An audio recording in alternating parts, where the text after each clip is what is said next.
Hello students, कैसे हैं आप लोग। उम्मीद करता हूं कि स्वस्थ होंगे और अपनी पढ़ाई पूरी एनर्जी से कर रहे होंगे। आईएएस क्लास 12 में जैसा कि आप जानते हैं कि न्यूमेरिकल की सीरीज चल रही है। इसके पहले वाले वीडियो हम लोगों ने 10 न्यूमेरिकल कंप्लीट कर लिए हैं और आज जो है 11वां न्यूमेरिकल। आइए यहां से शुरू करते हैं। चित्र में किसी एक समान स्थिर वैद्युत क्षेत्र में 3 आवेशित कणों के पथ चिन्ह दर्शाए गए हैं। पथ चिन्ह दर्शाए गए हैं यानी कि कण चल रहे हैं तो उनके पथ चिन्ह को दर्शाया गया है। ठीक है ना। 3 आवेशों के चिन्ह लिखिए, तीनों आवेशों के चिन्ह लिखिए। तो आपको बताना है कि आवेश के पथ चिन्ह तो है। आप देखिए आपका यही जो है आपका फिगर है। ठीक है, आप देख सकते हैं। तो ये जो है धनात्मक प्लेट है और ये ऋणात्मक प्लेट है। 2 प्लेटें हैं, देख रहे हैं। इस पे धनावेश है, देख सकते हैं आप, और इस पर क्या बना है, ऋणावेश बना है। तो इसका मतलब ये प्लेट जो है ऋणावेशित है और ये प्लेट क्या है, धनावेशित है। ठीक है। अब जो है 3 आवेशित कण है। एक कण ये है, एक कण ये है और एक कण ये है। ठीक है। ये एक कण यहां है, एक कण यहां है और एक कण यहां है। ठीक है, चल रहा है ये। तो यही इसका पथ बन रहा है। आप देख सकते हैं कि ये इसका पथ बन रहा है। ये इसका पथ चिन्ह है, ये इसका पथ चिन्ह है। ठीक है। ये पहला कण है जैसा कि नंबरिंग है, ये दूसरा कण है और ये तीसरा कण है। ठीक है। तीनों कणों का पथ चिन्ह बना हुआ है। तो आपसे पूछा जा रहा है कि आप बता दें कि इन तीनों कणों का आवेश चिन्ह क्या है, यानी कि कैसे है ये आवेश। ठीक है। तो देखिए आप जानते हैं कि धन आवेश की तरफ कौन अट्रैक्ट होता है, ऋण आवेश अट्रैक्ट होता है, आकर्षित होता है। और धन आवेश की तरफ अट्रैक्ट नहीं होता बल्कि क्या होता है, रिपेल होता है, धक्का खाता है। यानी कि समान चिन्ह एक दूसरे को क्या करते हैं, धक्का देते हैं, जबकि विपरीत चिन्ह एक दूसरे को क्या करते हैं, अट्रैक्ट करते हैं। तो इसका मतलब ये हुआ कि यहां से जब ये कण चलना शुरू किया तो ये इसका पथ बन रहा है। तो अब देखिए किधर जा रहा है, ये किधर झुक गया है, तो धन प्लेट की तरफ झुक गया है। यानी कि कण 1 किधर झुका हुआ है, धन प्लेट की तरफ झुका हुआ है। कण 2 भी देखिए किधर झुका हुआ है, धन प्लेट की ओर झुका हुआ है। तो इसका मतलब कि झुकाव अगर धनावेश की तरफ है कण का, तो वो कैसा होगा प्रकृति में, तो धनावेश के विपरीत होगा। धनावेश के विपरीत का मतलब हुआ कि वो कैसा होगा, ऋणावेशित होगा। तो यानी कि कण 1 और 2 कैसा है, तो ये ऋणावेशित है। ठीक है, ऋणावेशित होगा ये दोनों। ठीक है। अब चलिए तीसरे कण की बात करते हैं। तो ये ऋण प्लेट की ओर जो है झुका हुआ है, आप देख सकते हैं ये किधर झुका हुआ है, ऋण प्लेट की ओर। इसका मतलब कि इसका चिन्ह कैसा होगा, ऋण के विपरीत, यानी कि धनावेशित होगा। तो ये कैसा होगा, धनात्मक आवेश होगा। ठीक है। तो यानी कि कण 3 कैसा होगा, धनावेशित होगा। ठीक है। तो अब तो यही चीज इसमें लिखा गया है, हमने सिस्टमेटिक लिख दिया है ताकि जो है कम से कम टाइम में इस क्वेश्चन को किया जा सके। अब इसके बाद से एक क्वेश्चन और इसमें पूछा जा रहा है, इनमें से किस कण का आवेश संगति अनुपात यानी Q/M अधिकतम है। तो देखिए हमेशा एक बात याद रखिएगा कि जब जो है यानी कि जो आवेश यानी कि जो कण जिस आवेश की तरफ जितना ज्यादा अट्रैक्ट होगा, जितना तेजी से अट्रैक्ट होगा, जितना ज्यादा अट्रैक्ट होगा, उसका आवेश संगति क्या होगा, आवेश संगति अनुपात क्या होगा, ज्यादा होगा। ठीक है। तो आप जो है देख सकते हैं कि जो तीसरा कण है, ये तीसरा कण बहुत तेजी से ऋण प्लेट की ओर अट्रैक्ट हुआ है। यानी कि कण 3 देख सकते हैं आप, इसका डिफ्लेक्शन देख सकते हैं। डिफ्लेक्शन जो है क्या है, ये देखिए बहुत ज्यादा झुका हुआ है इसकी तरफ, यानी कि यहीं से ये झुकना शुरू कर दिया है। ठीक है। जबकि ये सीधा चल के और आगे जाकर के मुड़े हुए हैं, लेकिन ये यहीं से झुकना शुरू कर दिया है, यानी कि ऋण प्लेट की तरफ ये अधिकतम झुका हुआ है। ठीक है। तो इसके वजह से इस कण 3 का आवेश संगति अनुपात क्या होगा, ज्यादा होगा। ठीक है। आवेश संगति अनुपात क्या होगा, ज्यादा होगा। इसमें हमने लिख रखा है कि चूंकि आवेश का द्रव्यमान अनुपात इसके विस्थापन अथवा मुड़ने के अनुक्रमानुपाती होता है। यानी कि जितना ही ज्यादा ये मुड़ेगा उतना ही ज्यादा इसका क्या होगा भाई, द्रव्यमान अनुपात जो है आवेश संगति अनुपात क्या होगा, ज्यादा होगा। ठीक है। तो ये ज्यादा मुड़ रहा है, इसलिए कण 3 का क्या होगा, आवेश संगति अनुपात अधिकतम होगा। ठीक है। अब आइए जो है अब देखते हैं क्वेश्चन नंबर 12। एक समान वैद्युत क्षेत्र ई बराबर दिया हुआ है 3 आई न्यूटन पर कूलम पर विचार कीजिए। तो ये सबसे पहले समझना जरूरी है कि 3 आई क्यों लिखा है। आई का मतलब कि आप लोग जो है पढ़े होंगे unit vector x y z के एलांग, ठीक है, एक्स वाई एंड जेड के एलांग यूनिट वेक्टर। तो इसके एलांग क्या होता है आई, और वाई के एलांग क्या होता है जे, और जेड के एलांग क्या होता है के होता है, ठीक है। तो इसका मतलब ये दिशा को बताता है। आई जे और के क्या बताता है, दिशा को बताता है। इसका मतलब आई यहां पे लगा हुआ है तो वैद्युत क्षेत्र किस दिशा में है, तो यक्ष अक्ष की दिशा में है, ठीक है। किस दिशा में है, तो यक्ष अक्ष की दिशा में है। ये बात आप लोगों को दिमाग में यहां से लाना होगा, ठीक है। और कंफ्यूज नहीं होना है कि ये आई लगाया है, ठीक है। आई का मतलब कि यक्ष अक्ष के क्या है, अनुदिश है, ठीक है।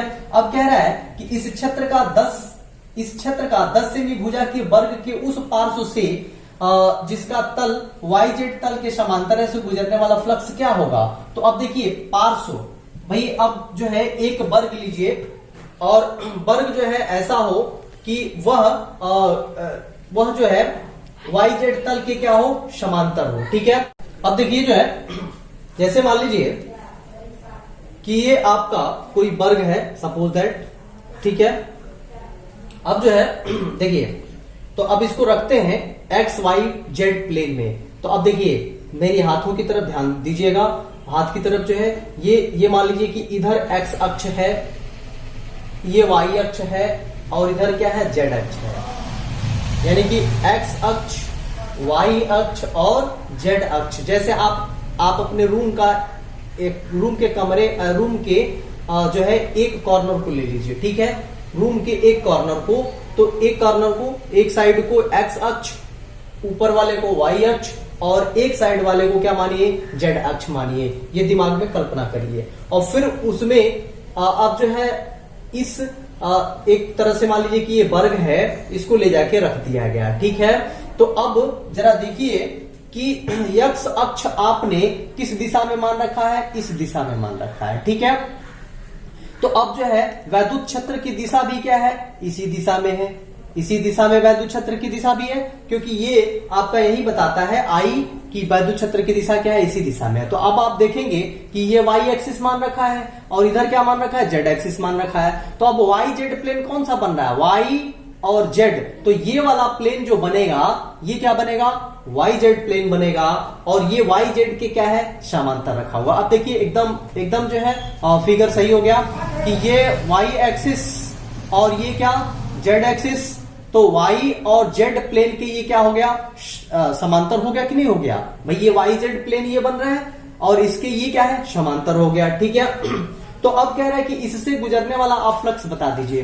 तो अब यहाँ पे क्या निकालना होगा कि ये जो सतह हमारा बन रहा है, ये सतह हमारा जो बन रहा है, यह वाई जेड प्लेन के क्या है, समांतर है, और वैद्युत क्षेत्र की दिशा क्या है, जस्ट ये है, ठीक है। यानी इस दिशा में, एक्स अक्ष दिशा में है। तो अब जो है यहां से अगर क्षेत्रफल वेक्टर की दिशा आप देखेंगे इस सतह से, तो लंबवत होगा, लंबवत दिशा में होगा, और वैद्युत क्षेत्र की दिशा भी क्या है, इसी दिशा में है। तो दोनों एक दूसरे के क्या हो गए, समांतर। तो इसका मतलब कि वैद्युत क्षेत्र और क्षेत्रफल वेक्टर की दिशा क्या हो गई, समांतर हो गई। यानी कि दोनों के बीच का कोण कितना बनेगा, 0 डिग्री का बनेगा, ठीक है। तो अब आइए जो है इसको सॉल्व करते हैं। इसको सॉल्व करने के लिए हम लोग क्या लिखेंगे भाई, ए के लिए क्या लिखेंगे, सबसे पहले तो 10 सेमी वर्ग की भुजा है। तो यानी कि यस बराबर अगर मान लीजिए क्षेत्रफल मान लिया जाए, तो भुजा वर्ग होगा कि नहीं, क्षेत्रफल तो 10 गुणे क्या हो जाएगा, 10, ठीक है। और ये चूंकि सेंटीमीटर में है तो इसको आप किस में लिखेंगे, सेंटीमीटर से मीटर में चेंज कर लीजिए। तो 0.1 इंटू 0.1, ठीक है, होगा। तो अब ये क्या हो जाएगा, 0.01 मीटर स्क्वायर हो जाएगा, ठीक है। तो ये क्या निकल गया भाई, आपका क्षेत्रफल निकल गया, किसका, वर्ग का। अब उसके बाद से ई और उसके बीच का कोण कितना बन रहा है, अभी हमने दिखाया आपको कितना बन रहा है, 0 डिग्री का बन रहा है, ठीक है।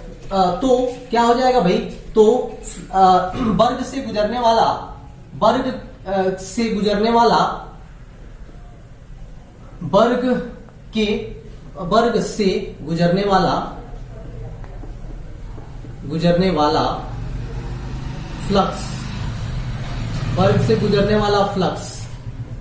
Phi E is equal to, आप जानते हैं कि ई एस क्या होता है, कॉस थीटा, तो थीटा की जगह क्या लिख देंगे 0। ई आपका कितना है 3 इंटू 10 का पावर 3 और एस कितना आया हुआ है 0.01 इंटू कॉस 0 की वैल्यू कितनी होती है 1, तो आप मल्टीप्लाई कर दीजिए तो 0.03 इंटू 10 का पावर 3। इसका अगर जो है डेसिमल हम हटाएं इधर ले जाएं तो इसमें 10 टू द पावर -2 से क्या करना पड़ेगा, गुणा करना पड़ेगा। इसका मतलब कि 3 इंटू 10 का पावर कितना हो जाएगा 2, इसमें से कम हो गया तो 1, यानी कि कुल मिला के कितना हो गया 30 जो है, यानी कि ये कितना आ गया आपका 30 आ गया, यानी कि 30 न्यूटन मीटर स्क्वायर पर कूलम। आप जो है फ्लक्स का मात्रक जानते हैं न्यूटन मीटर स्क्वायर पर कूलम। तो ये आपका ए का आंसर निकल के आ जाता है कि कितना फ्लक्स निकलेगा।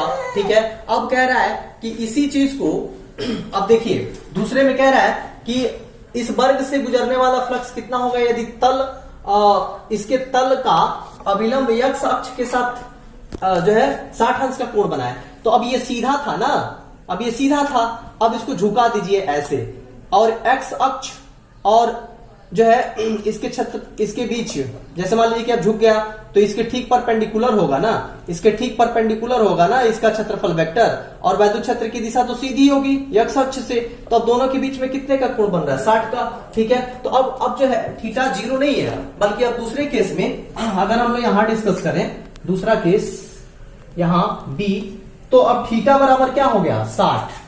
थीटा बराबर कितना हो गया भाई, अब थीटा बराबर 60 डिग्री हो गया। ठीक है, तो अब फ्लक्स कितना होगा, तो फाई ई निकाल दीजिए, ई तो बदलेगा नहीं, 3 इंटू 10 का पावर 3 ई है, इंटू ये यस उतना ही है 0.1 इंटू कितना है, अब ये cos 60, अब इसकी वैल्यू रख दीजिए आप, तो अब जो है cos 60 की वैल्यू रख दीजिए और इसको जो है कैलकुलेट कर दीजिए, तो आपका फ्लक्स निकल के आ जाएगा। ठीक है, और जो है cos 60 की वैल्यू आप रखेंगे तो कितना होता है 1/2 होता है, तो आप रख दीजिए इसके जगह पे, मैं वैल्यू बता दे रहा हूं, आप लोग कैलकुलेट कर लीजिएगा। इसके जगह पे क्या रख देना आपको 1/2 रख देना है, तो ये क्या आ जाएगा आंसर इसका आ जाएगा। ठीक है, अब जो है नेक्स्ट क्वेश्चन है प्रश्न 12, यानी कि 12 से ही पूछा गया, 12 के अनुसार ही पूछा गया है। प्रश्न 12 के एक समान वैद्युत क्षेत्र, एक समान वैद्युत क्षेत्र का मतलब कि जितना वैद्युत क्षेत्र इसमें है वही वैद्युत क्षेत्र इसके लिए भी क्या करना है, लेना है, 3 इंटू 10 का पावर 3 न्यूटन पर कूलम ही लेना है। तो वैद्युत क्षेत्र का 20 सेमी भुजा के किसी घन से, अब घन यहाँ पे दे रहा है, वर्ग नहीं दे रहा है, घन दे रहा है, घन से जो इस प्रकार अभिविन्यासित है कि उसके फलक निर्देशांक तलों के समांतर है, कितना नेट फ्लक्स गुजरेगा। तो अब जरा आप बताइए कि घन जो है, घन में कितने फलक होते हैं, 6 फलक होते हैं। ठीक है, और प्रत्येक फलक से गुजरने वाला कुल वैद्युत फ्लक्स क्या होता है इसके पहले जो है बताया जा चुका है कि Q अपान क्या होता है, एप्सिलॉन नॉट होता है। ठीक है, लेकिन यहां पर जो है अगर देखा जाए तो कह रहा है आपसे कि कितना नेट फ्लक्स गुजरेगा, तो घन के कितने फ्लक्स होंगे, कितने फलक होंगे 6, और 6 फलक एक अगर ऐसे ही एक्स वाई जेड प्लेन में रख दिया जाए, एक्स वाई और जेड प्लेन में उसको लाके रख दिया जाए, तो आप जरा दिमाग में फिगर बनाइएगा कि उसके 2 फलक, ठीक है, जैसे मान लीजिए कि 2 फलक एक्स वाई तल के क्या होंगे, समांतर होंगे, एक्स वाई तल के समांतर होंगे कि नहीं, ये एक्स अक्ष है और ये क्या है वाई अक्ष है, तो इसके यानी कि ये एक तल बन रहा है। ठीक है, तो 2 फलक इसके क्या होंगे, समांतर होंगे, और जो है 2 फलक वाई जेड के समांतर होंगे और 2 फलक क्या होंगे जो है जेड अक्ष के समांतर होंगे। ठीक है, ये आप अगर फिगर बनाएंगे दिमाग में तो 100% ये बात समझ में आएगी। अब वैद्युत क्षेत्र कितना है, 3 इंटू 10 का पावर 3 आई न्यूटन पर कूलम, एक्स अक्ष के अनुदिश है। क्यों, क्योंकि यहाँ पे देखिए ये आई इसके साथ लगा हुआ है, यही शो कर रहा है कि एक्स अक्ष के अनुदिश है। तो वैद्युत क्षेत्र किसके अनुदिश है, सिर्फ एक्स अक्ष के अनुदिश है। तो यह जो है एक्स वाई तथा जेड एक्स तल के समांतर फलकों के समांतर होगा। ठीक है, यानी कि अब देखिए ये जो है वैद्युत क्षेत्र सिर्फ और सिर्फ एक्स अक्ष के अनुदिश है। ठीक है, तो यानी कि वाई जेड एक्स वाई और जेड एक्स तल के क्या होगा, फलक के समांतर होगा। ये कैसे आप कहेंगे, देखिए एक्स अक्ष इधर बन रहा है, वाई अक्ष इधर बन रहा है, तो एक्स वाई तल तो ये हुआ ना, तो यानी कि तल इधर बन रहा है और वैद्युत क्षेत्र की दिशा क्या है, इधर है, तो देख लीजिए समांतर है कि नहीं है। अब जेड अक्ष की बात करिए तो जेड अक्ष कहां बन रहा है, नीचे बनेगा, नीचे बनेगा। अरे यक्स और जेड, यक्स और जेड, तो नीचे बनेगा तल। तो अब देखिए वैद्युत क्षेत्र की दिशा ये है और ये तल बन रहा है, तो इसके भी क्या होगा, समांतर होगा। ठीक है, अब जो है अब चार फलक इनमें से ऐसे होंगे कि जिनसे गुजरने वाला फ्लक्स क्या होगा, शून्य होगा। क्यों, क्योंकि जितना फ्लक्स एक सतह से, मान लीजिए कि अगर जो है घन है, ठीक है, तो घन के 6 फलक होंगे, ठीक है, मतलब मोटाई में होगा, ठीक है, तो एक फलक से अगर अंदर की तरफ प्रवेश करेगा वैद्युत फ्लक्स, तो दूसरे से क्या होगा, बाहर निकल जाएगा। एक से प्रवेश करेगा तो दूसरे से क्या होगा, बाहर निकल जाएगा। एक से प्रवेश करेगा तो दूसरे से क्या होगा, बाहर निकल जाएगा। तो इसका मतलब कि इसके पहले मैं बता चुका हूं कि अगर मान लीजिए कि वैद्युत फ्लक्स जो है एक सतह से अंदर प्रवेश कर रहा है और दूसरी सतह से क्या हो जा रहा है, निकल जा रहा है, तो नेट फ्लक्स उसमें क्या होगा, शून्य होगा। क्योंकि भाई जितना फ्लक्स एक सतह से अंदर प्रवेश कर रहा है उतना दूसरे सतह से क्या हो जा रहा है, निकल जा रहा है, तो इसका मतलब नेट फ्लक्स क्या हो जाएगा, शून्य हो जाएगा। यही कहानी यहां पर भी होगी कि जैसे मान लीजिए कि वैद्युत क्षेत्र की दिशा ये है, तो वैद्युत फ्लक्स जो है इस सतह से क्या होंगे, अगर प्रवेश करेंगे तो इस सतह से क्या होंगे, दूसरे सतह से बाहर निकल जाएंगे, तो जितने प्रवेश करेंगे उतने क्या हो जाएंगे, बाहर निकल जाएंगे, तो इसका मतलब नेट फ्लक्स क्या हो जाएगा, शून्य हो जाएगा। तो घन से गुजरने वाला नेट फ्लक्स क्या हो जाएगा, शून्य हो जाएगा। ठीक है, आइए नेक्स्ट न्यूमेरिकल देखते हैं। किसी काले बॉक्स के पृष्ठ पर वैद्युत क्षेत्र की सावधानी पूर्वक ली गई माप यह संकेत देती है कि बॉक्स के पृष्ठ से गुजरने वाला net flux 8 × 10⁻³ newton metre square पर कूलम है। बॉक्स के भीतर नेट आवेश कितना होगा। और दूसरा पूछा जा रहा है यदि बॉक्स के पृष्ठ से नेट बहिर्मुखी फ्लक्स शून्य है तो क्या आप यह निष्कर्ष निकालेंगे कि बॉक्स के भीतर कोई आवेश नहीं है, क्यों अथवा क्यों नहीं। तो आइए शुरू करते हैं इसको।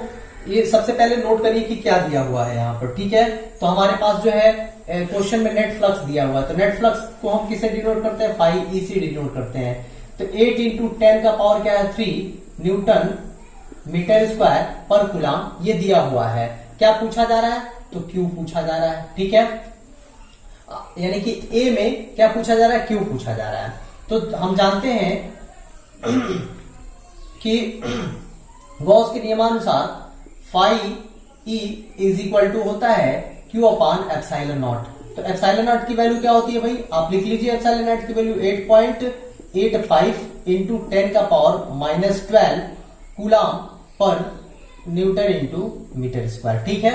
तो अब देखिए यहां से क्या हमको चाहिए, Q चाहिए ना, तो देयरफॉर क्रॉस मल्टीप्लाई करिए तो Q = क्या हो जाएगा, phi e × ε0। तो phi e की वैल्यू रख दीजिए 8 × 10⁻³ ठीक है, और ε0 की वैल्यू है 8.85, ये याद कर लीजिएगा आप लोग, 10⁻⁻12 ये हमेशा काम आएगा।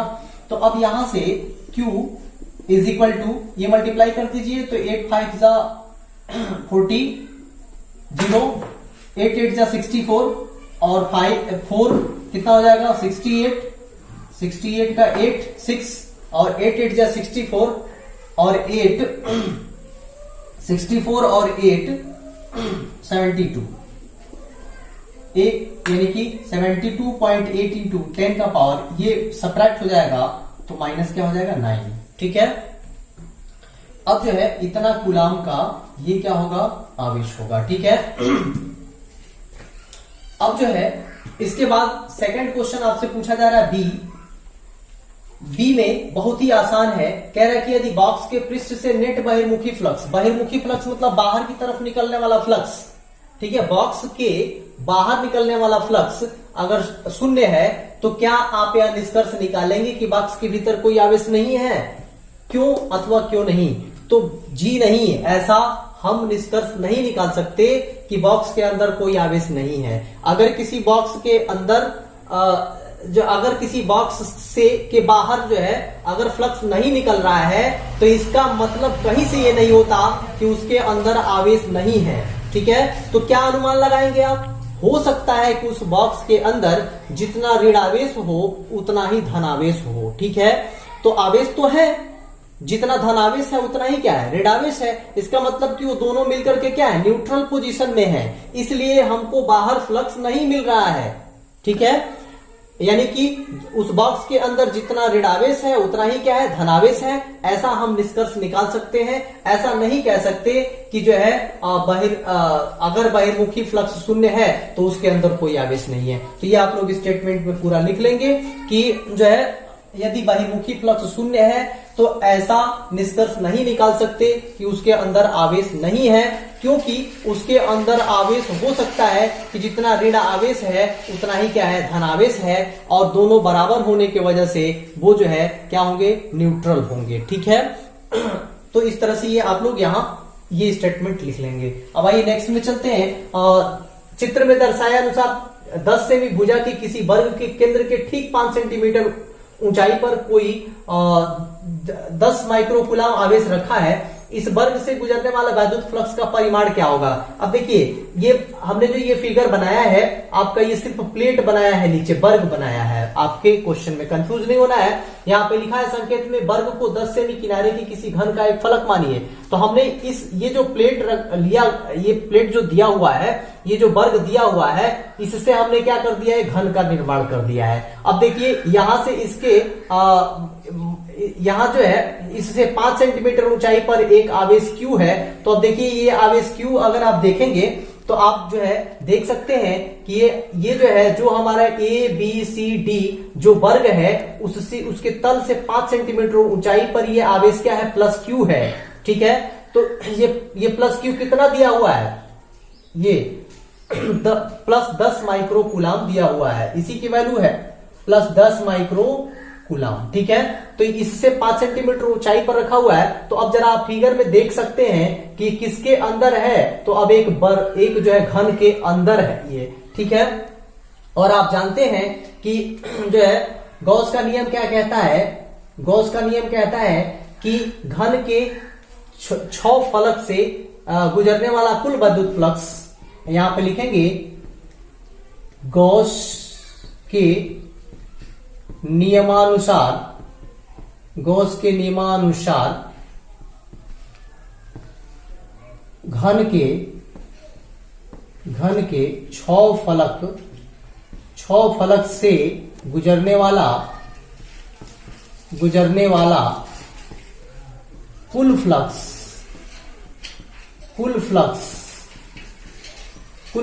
Phi E is equal to होता है Q/ε0। इसको प्रूफ भी कराया गया था।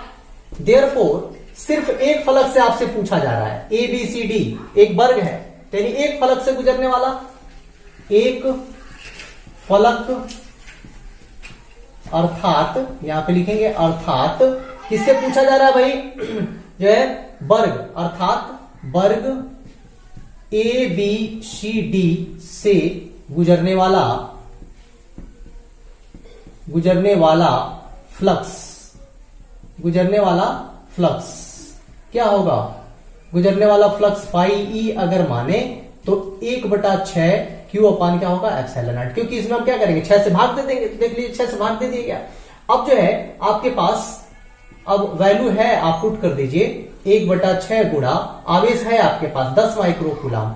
तो माइक्रोकूलम को कूलम में चेंज करेंगे तो 10⁻⁻6 से मल्टीप्लाई करना पड़ेगा। ε0 की वैल्यू 8.85 इंटू 10 का पावर क्या होता है, -12 होता है। ठीक है, तो अब क्या करिए, इसको आप जनरली क्या करिए, कैलकुलेट कर दीजिए। जो वैल्यू आएगी वही क्या होगी, वैद्युत फ्लक्स होगी। ठीक है, यानी कि वही वैल्यू क्या हो जाएगी, इस ABCD वर्ग से गुजरने वाला क्या हो जाएगा, वैद्युत फ्लक्स हो जाएगा। ठीक है, तो आप लोग कैलकुलेशन कर सकते हैं। ठीक है, ये यहां से मैथमेटिकल टर्म है, आप कर सकते हैं। ठीक है, आइए नेक्स्ट क्वेश्चन देखते हैं। 2 माइक्रोकूलम का कोई बिंदु आवेश किसी किनारे पर 9 सेमी किनारे वाले किसी घनीय गॉसियन पृष्ठ के केंद्र पर स्थित है। पृष्ठ से गुजरने वाला नेट फ्लक्स कितना होगा। तो आप लोगों को कंफ्यूज नहीं होना है, ये 9 सेंटीमीटर का कोई किनारा है, तो इसमें भी हम क्या लगाएंगे, क्या हमको दिया हुआ है, यानी कि Q की वैल्यू दिया हुआ है इसमें 2 माइक्रो कुलाम, इसको कुलाम में चेंज कर लीजिए तो 2 इंटू क्या हो जाएगा 10 का पावर -6 कुलाम। ठीक है, क्या पूछा जा रहा है भाई, गुजरने वाला वैद्युत नेट फ्लक्स ना, तो नेट फ्लक्स क्या होता है फाई ई का मान पूछा जा रहा है। तो गॉस के नियम से क्या होता है भाई, गॉस के नियम से नेट फ्लक्स कितना होता है, phi E is equal to Q upon epsilon naught, value put कर दीजिए 2 इंटू 10 का पावर -6 अपान 8.85 इंटू 10 का पावर -12। अब आप इसको अगर आप कैलकुलेट कर देते हैं तो यहां से आपका क्या निकल के आ जाता है, नेट फ्लक्स निकल के आ जाता है। ठीक है, अब इसमें एक चीज और जो है, ये इससे आप लोग कंफ्यूज नहीं होंगे कि 10 सेंटीमीटर भुजा दिया है, 5 सेंटीमीटर भुजा दिया है तो इसका कहीं यूज होगा, ऐसा आपको आप ये जो है कंफ्यूज नहीं होंगे।